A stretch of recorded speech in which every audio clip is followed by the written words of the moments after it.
You know, I love it when we get mail. And we get mail with questions often that say, like this one does, give me some tips on how I as a parent can raise a healthy eater. Isn't that interesting?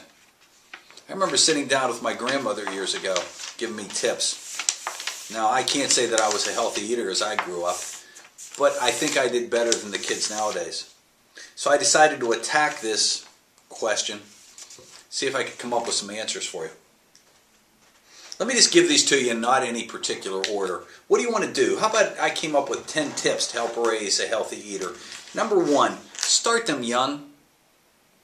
If you're a parent, do not accept the fact that the first 6 to 9 to 12 months of age is something we can just change the standards. And we can start using little nuances or changes in the diet as they're fending themselves off of breast milk or even Similac or one of the baby formulas.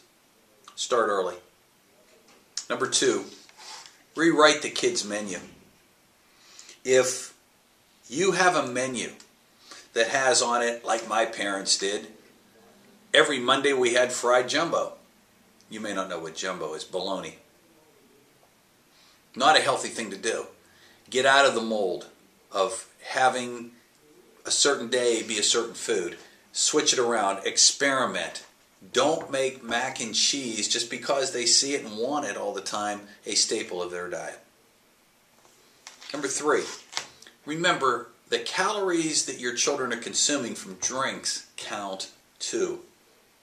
You know, a lot of us as parents tend to look at the calorie intake of our kids, and if they're putting weight on, we're going to look at the calorie intake of their foods.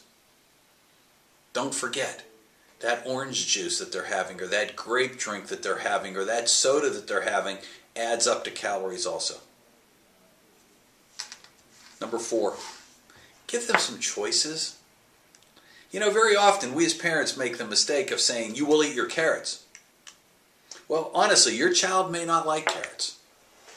But if you say, I've got celery in there also, could there be the possibility that there's a choice involved here? Or maybe a cut up apple, that there's 3 choices for your child, all of which are healthy. Number 5,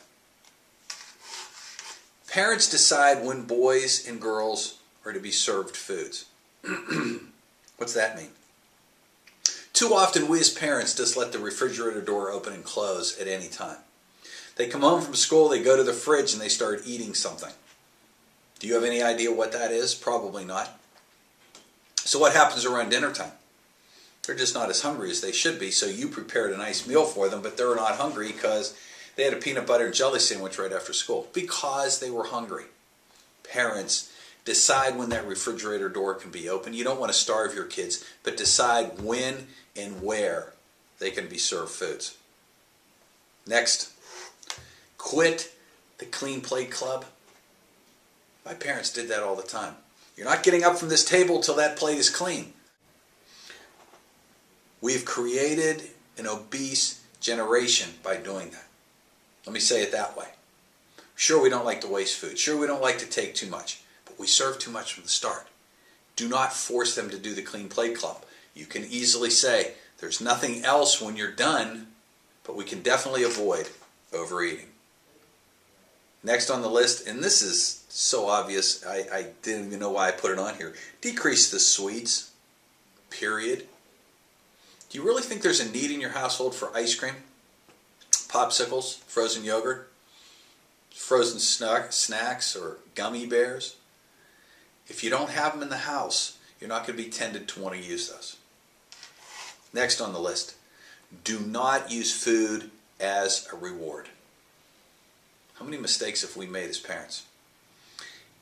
Eat your broccoli, I'll give you a popsicle for dessert. Eat that sweet potato, and I'll let you stay up late tonight. Don't do that. The children will learn to appreciate food. They're not animals. They're not dogs. They don't need to be given treats to be able to do that. Next, and this is probably one of the biggest ones, your kids have big ears and big eyes and will continually do what you do. So if you're sitting there in a chair drinking your Diet Coke but telling your kids they can't have it, guess what? they're not going to listen. And finally, decrease the TV and computer time. You're going to get a big world of fight there. But we know that that makes a big difference in keeping your kids healthy. We have too many occasions when we're sitting in front of the TV or in front of the computer munching on something. Let's decrease the computer time and we'll end up having healthier eaters that we are raising. So again, 10 simple tips to help you raise your children to be healthier eaters. The number to reach us with more questions or comments at 866-461-4536 or reach us on the web at thenutritionshop.net. We'll see you back here soon.